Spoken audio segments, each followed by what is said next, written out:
Zap Crypto. Tous les jours, toute l'actu crypto au même endroit. Et pour me soutenir, abonne-toi et active la cloche pour ne pas manquer le prochain Zap Crypto.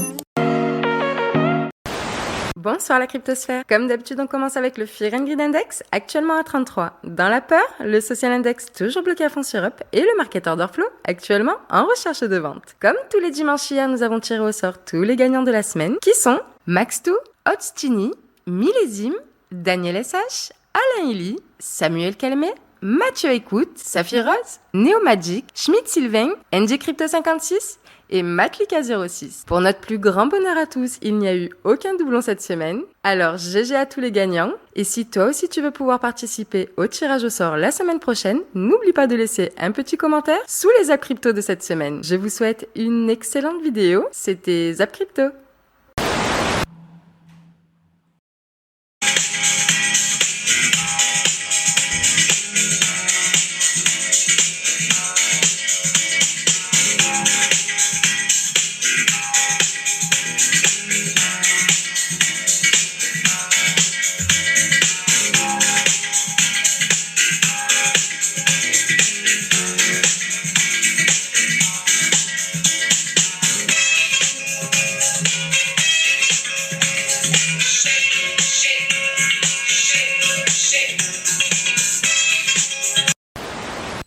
En journalier, on a un problème. On a une droite de tendance ici, alors on va l'ajuster correctement, voilà. On a une droite de tendance donc sur les 2 points ici, le 3e point qui valide cette droite de tendance. On a eu donc ici un doji, là on a une étoile filante, et puis là pour le moment on n'a rien du tout, avec 0,30%, donc ça augmente légèrement. 0,30%, pour le moment il ne se passe strictement rien. Alors peut-être que d'ici ce soir ça aura évolué, mais pour le moment il ne se passe rien. Voilà, alors la question, est-ce qu'on fait encore un doji? On en fait 3 à l'horizontale et on repart, c'est-à-dire que le marché attend, on ne sait pas trop quoi, mais on repart. Vous voyez qu'il y a une double résistance ici à 24 690 et 25 000. La SSB ici, elle est costaud parce qu'en plus, elle se trouve sur le même plan que la petite jaune, comme le niveau ici de 24 690. On a une double résistance ici, on a la droite de tendance en résistance et ce qui n'est pas passé pour le moment sur les bougies précédentes, c'est la lagging span qui pour le moment ne valide pas la hausse puisqu'elle ne casse pas sa Kijun. Il faut impérativement qu'elle casse sa Kijun. Et c'est pas la cerise sur le gâteau, loin de là, on va dire que c'est le petit bémol supplémentaire, c'est qu'une fois qu'elle aura cassé sa Kijun, en admettant que là ça se fasse soit aujourd'hui, soit demain, enfin bon bref, peu importe, vous voyez qu'il n'y a plus de support derrière. Donc attention, on a de la résistance costaud au-dessus pour la lagging span, par contre il y a 0 support. Alors je dis pas que ça va baisser, il y a 0 certitude dans cette histoire-là, mais pour le moment il n'y a pas de support. Alors on en a un ici qui est à 22 900, qui doit correspondre à un niveau hebdomadaire, qui est ce petit niveau-là, on va aller le chercher en hebdomadaire comme ça sera plus simple. Voilà, c'est le niveau qui est ici. D'accord, on a un niveau à 22 900 qui est ici, donc c'est le support. Alors vous voyez qu'en hebdomadaire, pour le moment, l'aspect est plutôt baissier. On a eu un mouvement 1, un mouvement 2, un mouvement 3. La 4, je vous fais pas le schéma, après vous savez compter, et après c'est 5. Donc l'histoire des 11 470 où tout le monde m'aligne régulièrement là-dessus en disant que je dis n'importe quoi, pour le moment je suis désolé, mais c'est toujours actif, tant qu'on va rester en dessous de la Tenkan hebdomadaire qui est ici et qui correspond donc à la SSB journalière que je viens de vous montrer. Tant qu'on restera en dessous des, allez, on va dire 25 000, on peut repartir à la baisse et aller chercher les 11 470. Je ne dis pas que c'est une certitude, je ne dis pas que ça va le faire, je dis que c'est une potentialité. N'oubliez pas que l'analyse technique, ce sont des probabilités et non des certitudes. Rappelez-vous, vendredi, on avait vu zone dangereuse, on est vraiment sur une zone dangereuse au niveau du Bitcoin, on a vu ici avec ce petit rectangle rouge. C'est une zone, soit ça passe ou ça casse, il faut absolument que ça passe pour que ce soit vraiment bullish. Malheureusement, là, ce qu'on est en train de faire, c'est qu'on est venu dépasser le sommet précédent, et ça, c'est vraiment pas bon, en fait, de l'avoir simplement dépassé, mais de ne pas s'être installé au-dessus. On a une pattern de retournement baissière qui est en train de se former après qu'on soit venu dépasser ce sommet, donc ça signifie quoi? Ça signifie qu'en fait, qu'on est venu capturer tous les stops des vendeurs au-dessus du sommet. Donc, en gros, on a eu le FOMC, une grosse réaction haussière. On est venu capturer les stops, mais depuis, plus rien. Il n'y a pas vraiment de force acheteuse, il n'y a pas vraiment de breakout et ça c'est vraiment pas bon signe. En plus de ça, on a une pattern de retournement baissière, c'est pas fou. On est en train de pousser à possiblement une nouvelle divergence baissière parce qu'en fait depuis le breakout ici de ce range, on a un momentum qui diverge. Ça c'est pas bon non plus, on en a déjà parlé, mais il faut vraiment un momentum haussier. Ce qu'on pourrait avoir dans les prochains jours, si on a un W ici, ce serait le premier élément de momentum haussier après ce breakout, ce qui pourrait du coup faciliter une remontée. On le voit également ici au niveau du volume profile. Donc le volume profile, c'est assez puissant comme indicateur. Là, on est en train en fait de combler ce creux peu à peu. Et là, on voit que la dernière résistance au niveau du volume profile, elle est ici, 24 400 $. Ok. Si on passe vraiment les 24 400, on voit que là, c'est très creux. Et donc, c'est ce qui fait qu'on pourrait remonter très vite jusqu'aux 28 000 $. Surtout si on a un momentum haussier, là, ça pourrait faciliter les choses. Mais là, on est en train de voir que ce momentum haussier, on ne l'a pas en fait. Donc, c'est ce qui fait qu'on monte doucement, mais sûrement, mais sans plus. C'est un peu comme ici. Ou pareil, ici, voilà, il y avait des divergences baissières. Donc, on a un prix qui monte. Des nouveaux sommets mais sans plus, jusqu'à ce que malheureusement le marché se retourne. Je sais pas si malheureusement le marché va se retourner, parce que peut-être qu'on aura un élément de momentum haussier qui fait qu'au lieu de faire ça, eh ben on fera ça. Si j'y arrive, on fera tac. Et là on ira vraiment vers 28 000, 30 000 $, etc. Donc un truc pas mal si on regarde le RSI et le MACD, alors je remets ici la charte. Donc on peut voir que si on fait les anciens bear market, hop, ils sont là. Voilà. Donc les anciens bear market, je te mets des lignes ici. Tu vois, une ligne là, tu as une ligne là. Et là, je vais baisser un peu. Hop, je dégage ça. Et là, une ligne là. Voilà. Donc si on compare par rapport à ce qu'on a fait avant le RSI, on peut voir que dès qu'on a eu le top ici, on s'est enfoncé. Et dès qu'on a touché cette trendline ici en rouge, après on est reparti. Tu vois, bam. Deuxième fois, c'est pareil. On s'enfonce. Dès qu'on touche cette trendline en rouge, tu vois, qui correspond à peu près à ce qu'on fait, après, bim, c'était là et on repart. On repart. Et donc là, c'est pareil. On s'est enfoncé et on est en train de toucher cette trendline rouge. Donc, on pourrait repartir. Mais qui dit repartir, attention, repartir doucement. Hein. Repartir avec un range pendant des mois et des mois, puis après, on repart en bull run. Là, un range, il a duré là plutôt 4-5 mois, on repart en bull run, tu vois. Ça, c'est possible. Donc, ça, c'est scénario bullish et le bottom a été trouvé et on repart. Et ça peut être très possible, d'accord? Ça peut être très possible. Bon, autre chose qui est là un peu plus alarmant, si je zoome ici, c'est voilà. J'ai mis la trendline du bas sur le RSI, sur le bear market ici 2015 et 2018. Et tu peux voir que là, on l'a franchi. Et là, on est en train de retester. Et donc, les bears, de quelqu'un qui est méga bear, tu vois, il pourrait dire quoi? On a perdu cette trendline, on la reteste et après, bam, on repart vers le sud. Et là aussi, c'est possible. On ne peut pas lui dire non, c'est pas possible. Parce que là, de casser une trendline comme ça, souvent quand tu as une trendline importante, tu la casses, tu la retestes et là, tu peux te faire rejeter. Et dans ce cas-là, ça voudrait dire un mois d'août horrible. Mais et ça aussi, ça reste vraiment dans le domaine des possibles. On fait attention parce que là, vraiment, on est en train de retester la trendline qu'on a perdue. Et donc faire bim comme ça et finalement retomber plus bas et essayer de la répéter plus tard, c'est très possible. On fait attention. Sur le court terme, hier soir, énorme doji ici. On était sur un gros pump ici, ensuite le volume ici, pas le volume. Le open interest s'est pété la gueule, et ça en général c'est pas très bon. Pour l'instant ça monte légèrement sur l'open interest pendant que ça descend légèrement ici. Le funding rate est dans le positif, pas extrêmement comme ici, mais il est dans le positif. Les shorters sont toujours plus nombreux ici qu'on peut le voir sur ce graphe. Et au niveau des spots et futurs, qu'est-ce qui se passe ici? Les spots distribuent depuis ce point-là, et en effet ça fait que descendre. Et les futurs essayent de maintenir le prix. Non, ça descend légèrement sur le futur, légèrement sur le spot, donc c'est plus ou moins synchro ici. Par contre, j'ai zoomé un peu, et puis attention, ici c'est en train de se péter la gueule, pendant que là, ils essaient de maintenir. Donc depuis quelques heures, en effet, les spots vendent, pendant que les futurs essaient de maintenir. Nansen Alpha, le compte qu'on a juste ici, eh bien ils analysent des données on-chain et ils essayent de voir un peu tout ce qui se passe sur les marchés en ce moment. Et ce qu'ils remarquent donc actuellement, c'est que les investisseurs intelligents, entre guillemets, ont diminué leur possession de stablecoins. Vous pouvez voir que durant cet été, ça a pas mal diminué, ce qui nous montre que les gens sont en train de déployer grandement leurs capitaux dans les crypto-monnaies, une fois encore. C'est ce que les gens qu'on appelle smart money en anglais sont en train de faire en tout cas. Maintenant, est-ce qu'ils ont toujours raison? Bien sûr que non, mais généralement, ils ont tout de même une bonne idée de comment gérer leurs capitaux et le marché du mieux possible. Et un autre indicateur que je dois maintenant vous montrer, c'est le multiple de Puell. Mais alors qu'est-ce que c'est que ce truc, vous me demanderez? Eh bien, pour faire simple, il est calculé en divisant la valeur de l'émission quotidienne de Bitcoin, en valeur de dollars donc, par la moyenne mobile de 365 jours de valeur d'émission, une fois encore. En gros, ça nous dit à quel point le minage de Bitcoin peut faire du profit actuellement, si vous voulez. Donc vous pouvez voir qu'à chaque fois qu'on a rechuté vers ce niveau en particulier, et ouais, que j'y pense d'ailleurs, la ligne orange c'est le multiple de Puell, l'indicateur qu'on surveille ensemble maintenant, et en blanc vous avez évidemment le prix du Bitcoin. Donc vous pouvez voir que le multiple de Puell a chuté juste ici et le Bitcoin a décollé à partir de ce niveau. Encore ici on a chuté et ça a représenté une fois encore le fond pour le Bitcoin. Encore ici on est descendu, là c'était la secousse finale du bear market de 2018. Sinon qu'est-ce qu'on a encore? Ah bah oui, juste ici on a le crash du Covid évidemment. Mais donc maintenant tout ça pour dire qu'on est revenu dans ces alentours une fois encore. Ce qui est intéressant, c'est vraiment l'un des nombreux indicateurs que j'ai pu vous montrer sur la chaîne et ça nous indique encore qu'au plus long terme on se trouve maintenant dans un territoire qui historiquement historiquement, eh bien, a souvent représenté le bottom pour le Bitcoin. Voilà encore un autre graphique qui nous donne cette information. Au final, on sait déjà tout ça, mais la question est donc de savoir si cette fois risque d'être totalement différente par rapport à ce qu'on a déjà vu par le passé. En tout cas, c'est quelque chose qu'on ne peut pas encore savoir évidemment. En ce qui me concerne, je pense que l'histoire a tendance à rimer, pas forcément se répéter, donc je pense tout de même que, comme je vous l'ai beaucoup répété simplement, ceci était probablement le fond de la baisse, et que si ça ne l'était pas réellement, alors on ne va tout de même pas chuter beaucoup plus bas que ceci. Et si on regarde ici le graphique Ethereum sur BTC, qui montre justement le ratio et en tout cas l'impact de l'Ethereum par rapport au BTC, qui nous permet de voir lequel est le plus fort, on voit qu'on a une surperformance, surtout récemment, mais même depuis relativement longtemps, une surperformance de l'Ethereum par rapport au BTC.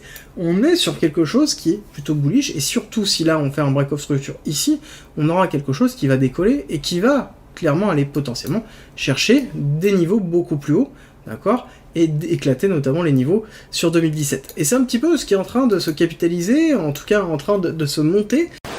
J'ai vu que sur les réseaux, il y a pas mal de femmes qui parlent de body positive. Ça consiste à être grosse, voire en obésité morbide, mais quand même être heureuse. Pourquoi être grosse c'est mal? Elles ont totalement raison. J'ai décidé de mettre en place la même chose pour les traders, la Happy Liquidation. Ce qui consiste à se faire liquider dans la joie et la bonne humeur, en ouvrant une bouteille de champagne par exemple. Il faut vraiment que sur les réseaux on arrête la liquidophobie. De toute façon, d'ici 2030, on possédera rien et on sera heureux. Hashtag Happy Liquidation. Partagez vos liquidations et félicitez toutes ces joyeuses personnes pour leur success story. Hashtag Happy Liquidation. On va commencer par une petite news. Le FMI avertit sur une chute encore plus marquée des cours de crypto-monnaies. Alors le FMI, ils sont gentils, ils veulent qu'on gagne de l'argent. Peut-être c'est de la psychologie inversée, c'est-à-dire qu'ils disent ça descend pour qu'on croit que ça monte, pour que ça descende quand même. On va observer vite fait aussi la clôture donc du dollar, hein, l'indice du dollar, le Dixie, toujours important de surveiller, qui est un petit peu l'indice du cash, quoi. On va voir si les opérateurs se mettent plus en cash ou préfèrent se mettre sur des indices, hein, comme le SP500 par exemple. Donc là, semaine dernière, c'est cette bougie-ci, on voit une bougie négative, donc pareil, ça c'est quand même plutôt positif pour nous, hein, pour les actifs risqués, hein, voir des bougies rouges se mettre en place sur le dollar. Et on voit clairement ici, hein, la parabole, hein, qu'a effectué le dollar, hein, ici de quelques semaines. Hop, on voit vraiment que ça devient parabolique, donc là ce serait cool que la parabole se casse et qu'on ait vraiment un dégonflement du dollar qui permettrait donc aux actifs risqués de plus performer. Ici vous voyez au niveau du RSI aussi, du coup je vous le fais remarquer, on voit une petite trend qu'on est clairement en train de travailler, donc pareil ça correspond un petit peu à la parabole je pense. Si on vient à casser tout ça, hop, on pourra avoir vraiment un dégonflement je pense, se mettre en place un petit peu sur cet indice, donc à surveiller un petit peu ce RSI sur l'indice du dollar. Alors je vais faire une petite parenthèse justement dans cette vidéo. Je voudrais qu'on regarde rapidement les graphiques moyen terme et on va voir ensemble justement si c'est l'opportunité du siècle, si tout repart à la hausse ou si au contraire il va falloir être un petit peu prudent, et on regarde ça de suite. Allez, j'ai pris le Nasdaq et je me suis mis sur le cash. Ok, et donc je voulais que vous voyez bien, on est en hebdomadaire, donc on voit bien que la tendance très long terme elle est haussière, tout le monde est d'accord avec ça.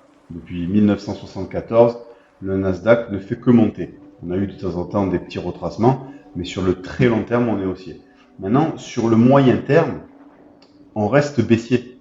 Vous voyez, en moyen terme, là, on voit qu'on est venu taper la moyenne mobile 200 périodes. Donc, on a réagi, c'est tout à fait normal. Et maintenant, là, on arrive au contact de la moyenne mobile 20 périodes. Et c'est là que les choses vont se jouer. Parce que maintenant, soit... si c'est pas un rebond technique, que ça doit vraiment continuer, à ce moment-là, on devrait assister à quelque chose comme ça, avec une volatilité qui va commencer à se tasser, avec la moyenne mobile qui va commencer doucement à faire ça, et puis à un moment donné, on ira faire comme ça, et puis on montera, etc. Mais pour l'instant, c'est encore trop tôt pour se projeter sur ce type de scénario. Pour l'instant, le scénario à privilégier, c'est le rebond technique en fait. Donc là, on voit bien qu'on est là, qu'on arrive ici, et c'est possible que justement ici, on ait une petite volatilité qui se calme peut-être pendant 2 ou 3 semaines, là, qu'on voit qu'on n'arrive pas à continuer, et ensuite qu'on redescende. On a eu le cas, si vous regardez en arrière, par exemple là, vous voyez, on est venu, on a rebondi, on a même cassé la moyenne mobile, et puis après on est venu, on a commencé à faire un petit range qui avait duré, donc ça c'était en 2008, qui avait duré 1, 2, 3, 4 semaines, et on est reparti, on est revenu, on est même remonté ici, et ensuite on est vraiment redescendu. Et les marchés baissiers sont comme ça. Les marchés baissiers sont comme ça. Donc c'est pour ça qu'il faut faire très attention, parce que là on assiste un petit peu à une euphorie, donc qui peut-être est justifiée. Peut-être qu'il y aura des éléments que l'on découvrira plus tard. Mais pour l'instant, si on s'en tient au graphique, on voit qu'effectivement on a eu une belle remontée, mais ça reste tout simplement du rebond technique, et il va falloir faire attention maintenant à ce qui va se passer dans les prochains jours, les prochaines semaines. Ici, Leitia Chabi qui nous dit en moyenne le SP500 fait son bottom 3 mois avant la fin de la récession. Elle n'est pas toujours officiellement là. Donc la récession n'est pas là. Pourquoi? Donc hier, regarde la vidéo, l'introduction. J'ai fait une petite intro de 10 minutes, courte intro de 10 minutes. Et je montre juste que pour l'instant la récession, ok, 2 trimestres consécutifs de PIB à la baisse. Normalement c'est la définition même de la récession, mais ils ont changé la définition. La récession maintenant c'est quand vraiment tout va mal et que voilà, on voit que le pays est en train de sortir la langue. Et on sera, en fait, on dit qu'on est en récession quand vraiment on voit qu'on est en récession. Voilà, ça c'est un peu l'idée. Et donc là, beaucoup disent que la récession va commencer à partir de maintenant. On n'a rien vu encore. Et que ça va puer. Et puis après ça va repartir. On ne sait pas, on verra bien. Mais si vraiment la récession va arriver aux États-Unis, c'est quoi les conséquences de la récession? Ou les causes, on va dire plutôt les conséquences. Les causes, c'est tout le bordel qu'ils ont fait au niveau de l'État. Bon, les conséquences, c'est tout simplement hausse du chômage. L'immobilier va mal parce que les gens n'achètent plus d'immobilier, donc les ventes d'immobilier s'écroulent et les gens vendent de plus en plus d'immobilier. Donc chômage immobilier, les entreprises, tout simplement, qui font beaucoup moins de profit, qui licencient, d'où le chômage monte. Donc si tu veux, c'est tout un merdier comme ça. Et on le saura, parce que moi je te montrerai les chiffres, on le verra bien. Mais si vraiment les USA rentrent dans une récession avec une économie qui va pas très bien, la bourse n'ira pas bien du tout. Et le Bitcoin et les cryptos n'iront pas bien du tout non plus. Parlons du contexte macroéconomique global en Europe. Donc, il y a première information qui semble pas très très bonne pour les cryptos. Ça concerne en fait l'inflation. L'inflation qui s'accélère en Europe et qui atteint les 8,9%. Donc on se rapproche en fait, on est quasiment au niveau américain de l'inflation. On frôle les 10%. C'est assez énorme d'être dans ces niveaux-là. Il y a quelques années, ça pouvait sembler vraiment inimaginable d'atteindre une inflation de ce type. Mais bon, c'est dans le monde entier qu'on constate tout ça. Il y a des pays même qui sont à plus de 20% d'inflation, même en Europe. Regardez l'Estonie, 22%, la Lettonie 20%, la Lituanie 20%. On est dans des niveaux très élevés au niveau de l'Europe de l'Est, on va dire. Mais il y a d'autres pays qui sont une inflation plus réduite, comme la France d'ailleurs, avec de l'ordre de 6%, 6,8%, il me semble, en France, on en a parlé hier. Donc ça reste à des niveaux assez intéressants, 6,1%. Mais l'information que j'ai trouvée assez intéressante, c'est contrairement aux États-Unis où eux ils sont en récession, même s'ils veulent pas se le dire, mais il y a une baisse de l'activité économique depuis plus de 2 trimestres. En France, c'est pas le cas. En France, plutôt en Europe, ce n'est pas le cas. L'Union européenne, on constate au contraire une augmentation en fait de l'économie. La croissance économique a été mieux que prévu en fait, et on fait du 0,7% par rapport au trimestre précédent, donc une augmentation de l'économie, ce qui est plutôt une bonne chose. Espérons maintenant qu'il y ait un ralentissement de cette inflation pour un peu calmer les choses, calmer les marchés, et qu'on retrouve des cryptos et des marchés boursiers beaucoup plus élevés que maintenant, parce que cette inflation entraîne une réponse de la Banque centrale avec une hausse des taux d'intérêt, ce qui fait peur au marché, ce qui fait baisser un peu tous les marchés boursiers et les crypto-monnaies. Michael Burry et Ray Dalio sont de retour sur Twitter avec de nouvelles informations brûlantes en direct des marchés. Pour l'occasion, on ressort les sirènes et les gyrophares, ça donne le ton. On connaît Michael pour ses paris boursiers farfelus, toujours à contre-tendance, mais qui lui ont rapporté des milliards de dollars, et nous lui avons déjà consacré plusieurs vidéos. C'est lui le Big Short Man des subprimes en 2008. C'est aussi l'un des grands gagnants de l'affaire GameStop en 2020 et celui qui a osé parier à la baisse sur Tesla en 2021. Ray Dalio est aussi une vedette sur la chaîne. Ancien de Harvard, adepte de la méditation transcendantale, Ray est aussi un brillant économiste et un écrivain à succès. Il a fondé Bridgewater Associates, sa célèbre société d'investissement, il y a presque 50 ans, et son fonds vedette, All Weather, capable de résister à toutes les tempêtes, a fait de lui l'un des hommes les plus riches du monde. Michael et Ray ne se sont probablement jamais rencontrés et tous les deux n'ont pas le même modèle d'analyse de l'environnement économique et financier, et pourtant leurs conclusions sont identiques. Cette fois, on y est, c'est la fin, le bateau coule, notre avion va s'écraser, les marchés vont se retourner, les bulles vont éclater, et ils savent même quand ça va arriver. Ce n'est pas très optimiste à première vue et tout le monde n'est pas d'accord avec eux, mais quoi qu'il en soit, ils se préparent déjà à affronter la tempête et nous allons voir comment. Alors on ne perd pas de temps et on file voir quelle mouche les a piqués et pourquoi cette fois encore il vaut mieux les écouter.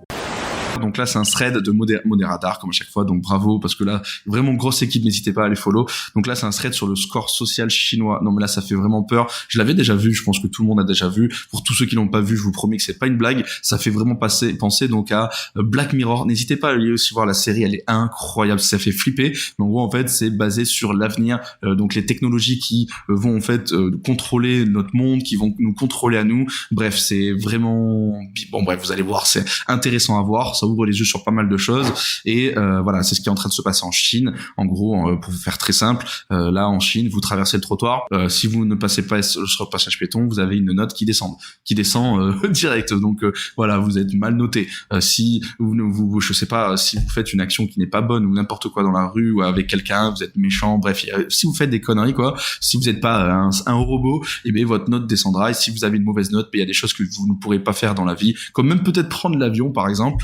Bon bref, ça fait un peu flipper, mais c'est la réalité et c'est pour ça que là, je vais dire bon courage à la prochaine génération. Vraiment bon courage. Alors, comment ça marche un bon capitalisme et comment ne pas tomber dans ce que l'on appelle maladroitement le néolibéralisme, qui n'est qu'un capitalisme de connivence que j'appelle aussi la soviétisation d'un pays. C'est là qu'il faut comprendre le rôle des inégalités dans le système libéral pour le coup. Pour résumer les choses, créer de la richesse, c'est cramer de l'énergie et des ressources par du travail humain pour fabriquer des choses. Si les ressources naturelles sont fortement et relativement facilement substituables, ce n'est pas du tout le cas pour l'énergie. Donc on peut simplifier en disant que l'économie c'est avant tout et rien d'autre que de l'énergie transformée.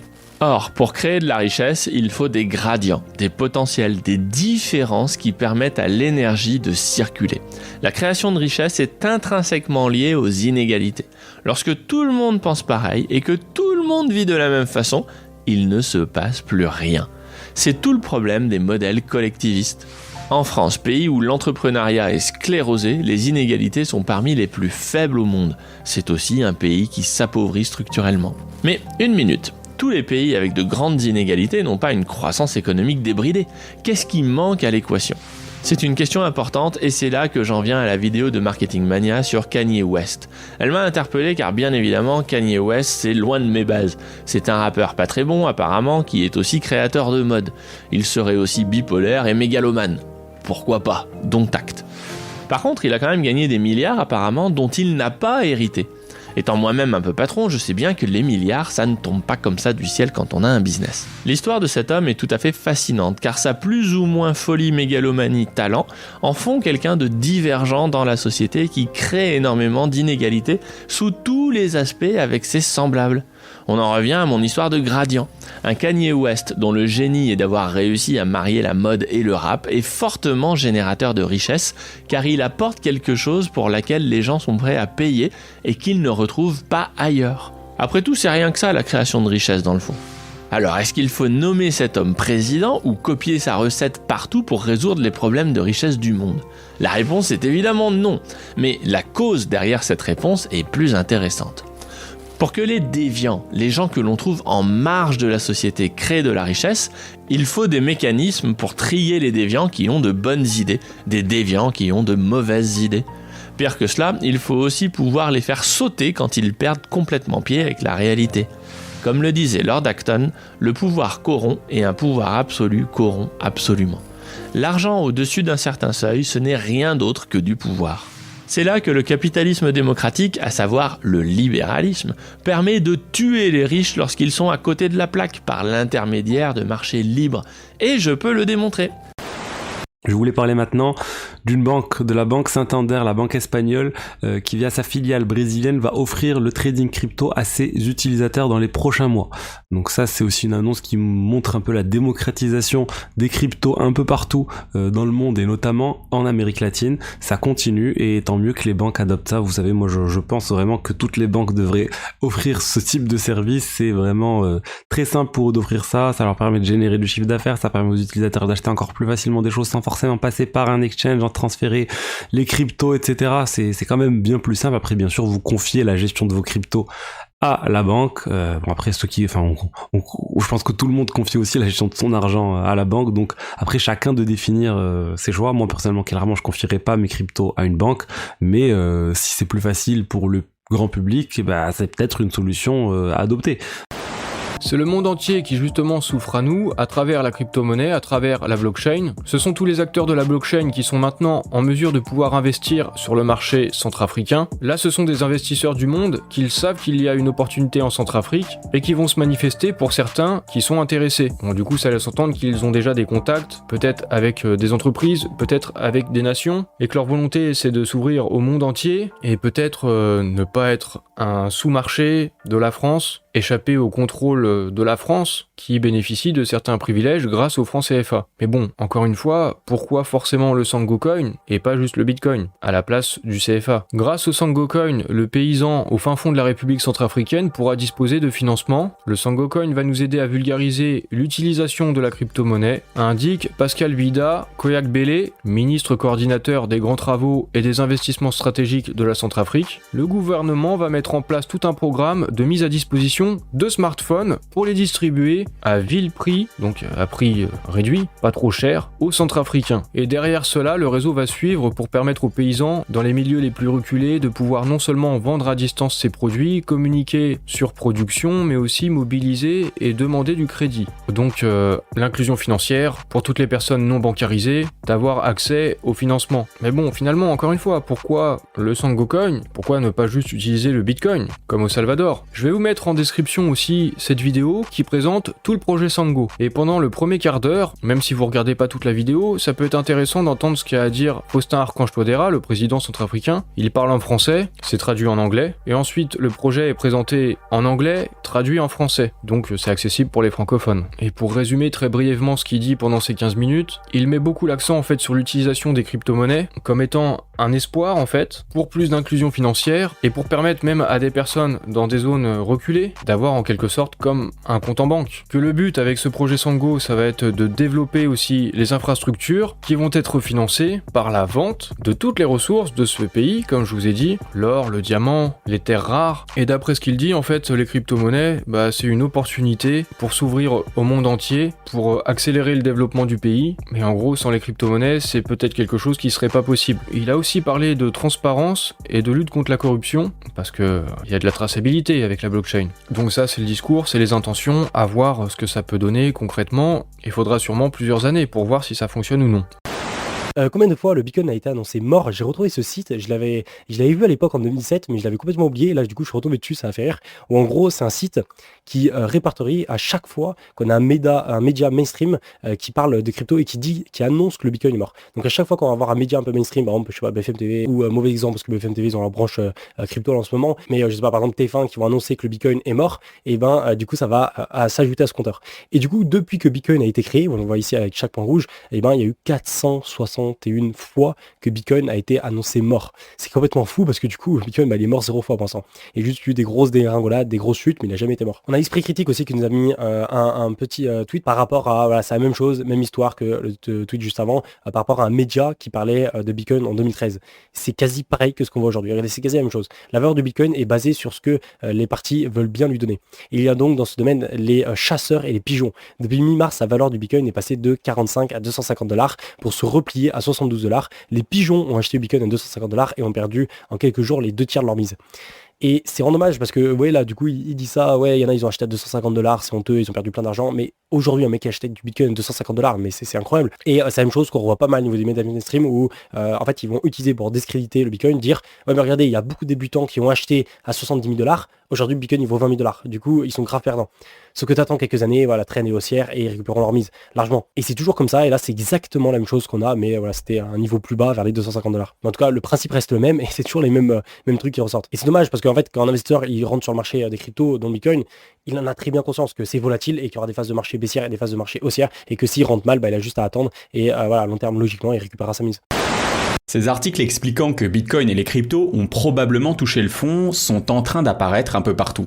Pour les analystes de Glassnode, la barre des 20 000 $ est un mur infranchissable. Alors, info ou intox? C'est vrai que depuis quelques semaines, le marché des cryptos a repris quelques couleurs. Mais de là à parler de fin du bear market, c'est peut-être un peu précipité. Avec l'effondrement de Terra Luna et puis ensuite les faillites de Celsius, Voyager et 3AC, il faut le dire, on a vécu des semaines difficiles et les choses ont l'air de s'être calmées. Mais soyons honnêtes, personne ne sait vraiment si la purge est terminée ou s'il reste encore quelques cadavres dans le placard. Certains, comme le jeune milliardaire américain Sam Bankman-Fried, le fondateur de la plateforme FTX, semblent relativement optimistes et pensent que la crise dans le marché crypto est derrière nous. D'autres, au contraire, estiment que Bitcoin est mort, une nouvelle fois, et que les cryptos ne se relèveront jamais. Bon, si on regarde les fondamentaux de Bitcoin, comme on pourrait regarder le bilan ou les comptes de résultats d'une entreprise pour évaluer son développement, on constate que les indicateurs de la reine des cryptos n'ont jamais été aussi solides. Nombre d'utilisateurs, puissance du réseau, nombre de Bitcoin détenus par des hodlers ou encore le développement du Lightning Network, toutes les métriques importantes nous permettant de suivre l'évolution du réseau Bitcoin sont en croissance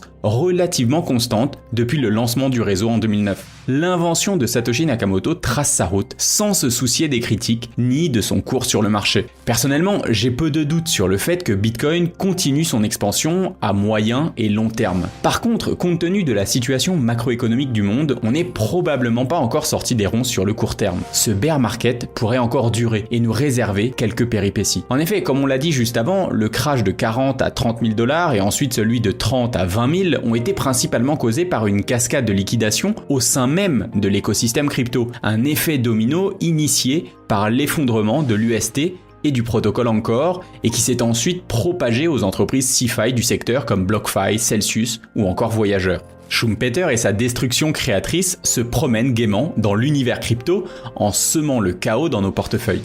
Aujourd'hui, nous aimerions revenir sur ces mécanismes de liquidation, d'appel de marge, mais aussi expliquer comment une étincelle peut déclencher une machine infernale inarrêtable, comme par exemple en 2008 avec la faillite de Lehman Brothers. Si Bitcoin a perdu plus de 50% de sa valeur juste, si je puis dire, à cause de problèmes endogènes aux cryptos, que se passerait-il s'il arrivait la même chose au marché traditionnel ? Est-ce que le pire de ce bear market est derrière nous ? Eh bien, pas forcément, et c'est ce dont on va parler dans cette vidéo.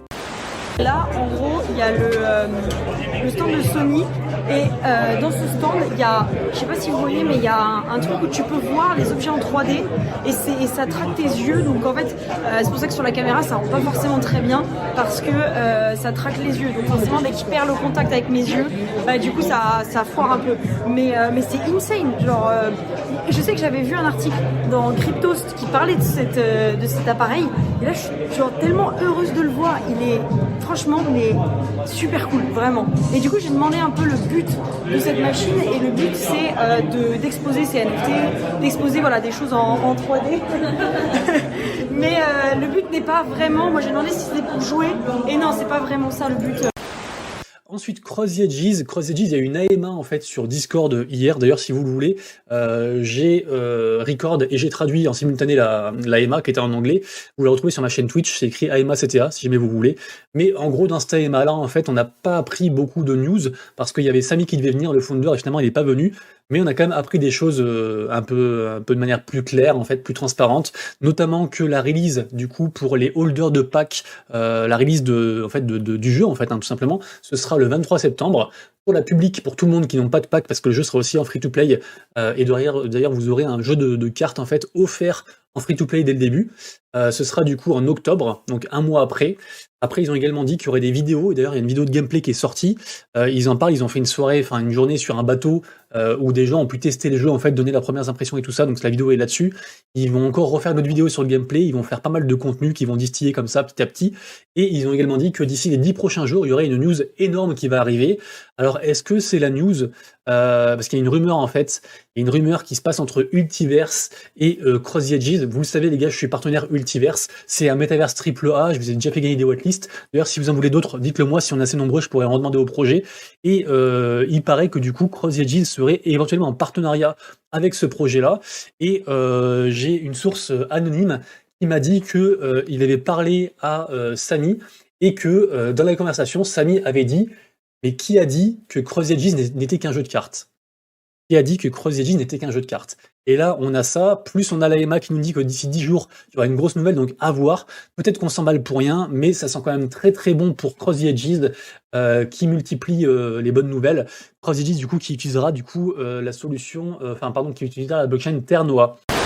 sera menacé, ce qui pourrait changer sur l'application. À eux, le problème, c'est qui, vous voyez, grosse société, hein, évidemment, hein, c'est extraordinaire. Grosse société, le problème, c'est que les régulateurs, encore une fois, ils ouvrent leur société, ils font un peu ce qu'ils veulent comme ils le désirent, et puis les régulateurs ont dit, mais attention, on tape sur les doigts, mais ça, vous n'avez pas le droit de faire. Ou alors, quand vous aurez les autorisations, vous le ferez et vous paierez tant de taxes, tant d'impôts, tant de machins, etc. Hein. C'est un peu comme ça que ça fonctionne. Hein. Et on n'a pas le droit d'aller jouer sur les plates-bandes des autres, on va dire quasiment, hein, parce qu'il y a des sociétés qui payent beaucoup d'impôts pour certaines choses, d'autres vont arriver derrière, ils vont faire leur petit business, rentrer des gains. Et voilà, c'est un combat, hein, c'est un combat entre tout le monde, on va dire. Hein, c'est la vie, hein, c'est comme ça. Hein. J'accuse ni l'un ni l'autre, hein, c'est la vie, donc malheureusement. Et nous, quand on a nos billes dedans, la première des choses, c'est qu'on doit faire attention à ça, hein, d'accord ? Ton sentiment sur le play to earn. Pour moi, le play to earn, c'est un modèle de merde. Pour moi, le play to earn, c'est un modèle qui est bien pour démarrer, pour ensuite aller chercher un play and earn. Si c'est juste jouer pour être payé, ça marche pas. Parce que tu as un système qui est que financier et qui n'est pas basé sur l'expérience utilisateur. Donc pour moi, le play to earn, c'est le mauvais wording de ce qui sera durable et qui pourra être du play and earn. Tu prends l'exemple de StepN par exemple. Le play to earn, même si le concept de StepN était formidable, c'est ce qui leur a fait beaucoup de mal. Et maintenant, ils ont du mal à repartir comme avant et ils ont moins d'utilisateurs simplement parce que les gens sont venus que pour gagner de l'argent. Dès qu'il n'y avait plus de thunes, ils ont arrêté le truc. Parlons maintenant d'Axie Infinity. Axie Infinity, un autre projet où il se passe des choses assez étranges. On rappelle, ils ont été victimes d'un piratage assez énorme, l'un des plus gros piratages du monde de la crypto il y a quelques mois. Plus de 600 millions de dollars volés. Et en fait, là, il y a une enquête de Bloomberg où ils affirment que le CEO d'Axie Infinity aurait transféré plus de 3 millions de dollars avant que le piratage soit rendu public vers Binance. En gros, ils disent que c'est un sorte de délit d'initié qui aurait été réalisé par le président avant que le cours d'Axie baisse et surtout qu'il puisse que ne pas être impacté par la baisse du cours d'Axie. Il aurait vendu ses tokens en avance de phase et surtout il révèle qu'il y a plein d'autres employés d'Axie Infinity qui auraient fait pareil. Il y a un YouTuber pas très connu, Apsos il me semble, il a un nom assez... Azobs qui a fait une enquête, il a analysé un peu la blockchain, etc. Il a vu qu'il y avait un certain nombre aussi d'employés. Comment il a défini les employés, c'était ceux qui recevaient des montants, on va dire tous les mois, depuis le projet Axie Infinity et qui avaient tous les éléments pour être considérés comme des employés, et qu'eux aussi avaient vraiment vendu juste avant le crash, juste avant la chute, juste avant le piratage, juste avant l'annonce du piratage, tous leurs tokens. Alors ils ont interrogé le président qui s'est défendu en disant non, c'est pas du tout pour ça que j'ai vendu pour la société, pour apporter de la liquidité sur les marchés à la société, c'était quelque chose qui était nécessaire et on l'a fait depuis mon wallet personnel et pas depuis le wallet d'Axie Infinity pour pas alerter les gens, pour pas alerter les short sellers et tous ceux qui veulent vraiment faire que le cours d'Axie Infinity baisse davantage en pariant à la baisse. C'est assez étrange comme explication. Surtout, ils sont expliqués uniquement sur le CEO d'Axie Infinity. Ils sont pas expliqués du tout sur les autres employés. Pour tous les autres employés, ils ont ni confirmé ni infirmé les choses. Ils ont laissé, ils ont tout simplement pas répondu sur ça. Et ça aussi, c'est assez étrange. Donc, je pense, moi, honnêtement, mon avis personnel, mais là, c'est juste de la pure... c'est juste mon avis. Je pense qu'effectivement, quand les employés ont eu connaissance du piratage, et ils se sont dit, on va vendre un petit peu avant que le cours ne chute trop, parce qu'on risque d'être impacté. Axie Infinity disent globalement, non, cette vente, elle a juste eu lieu parce que le cours d'Axie avait augmenté fortement avant le piratage, et les gens ont juste décidé de vendre à ce moment-là. Mais bon, moi, je trouve ça pas très net. Ensuite, très bonne nouvelle qui concerne à la fois Binance et le club de foot, la Lazio de Rome. En effet, les deux sont partenaires et du coup, Binance en fait va mettre en vente une billetterie, on va dire électronique, sur leur site, une billetterie de NFT en fait pour vendre les places, et ceci dans le but de lutter contre les fraudes. Et c'est vrai que c'est un des avantages entre autres des NFT, c'est que c'est facilement traçable et cadrable entre guillemets. Donc très bonne nouvelle. Qu'est-ce que c'est que ceci? Attention. Revealing card. Blanc. Une 3 étoiles là, ZB. Une autre 3 étoiles. Attention, il n'y a que d'une étoile. 3 étoiles. Pou! Pou! Pou!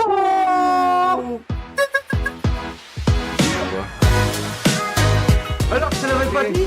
Je te l'avais pas dit, Zapi? C'est pas mal.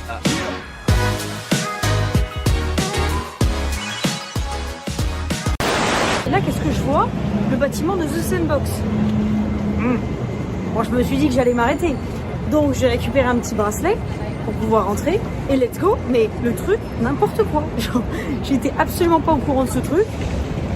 Bon, incroyable. Je pense que du coup en période de NFT New York, je pense qu'il va y avoir un max de petites surprises comme ça.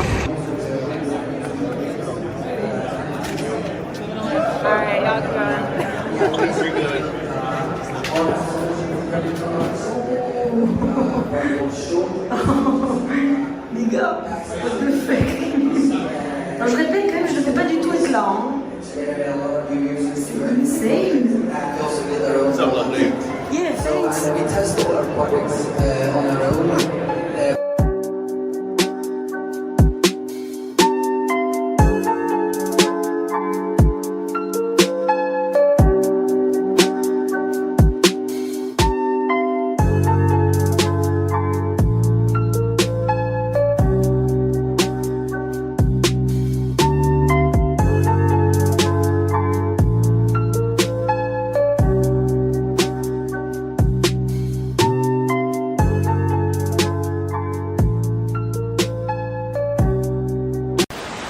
Alors, ce zap t'a plu?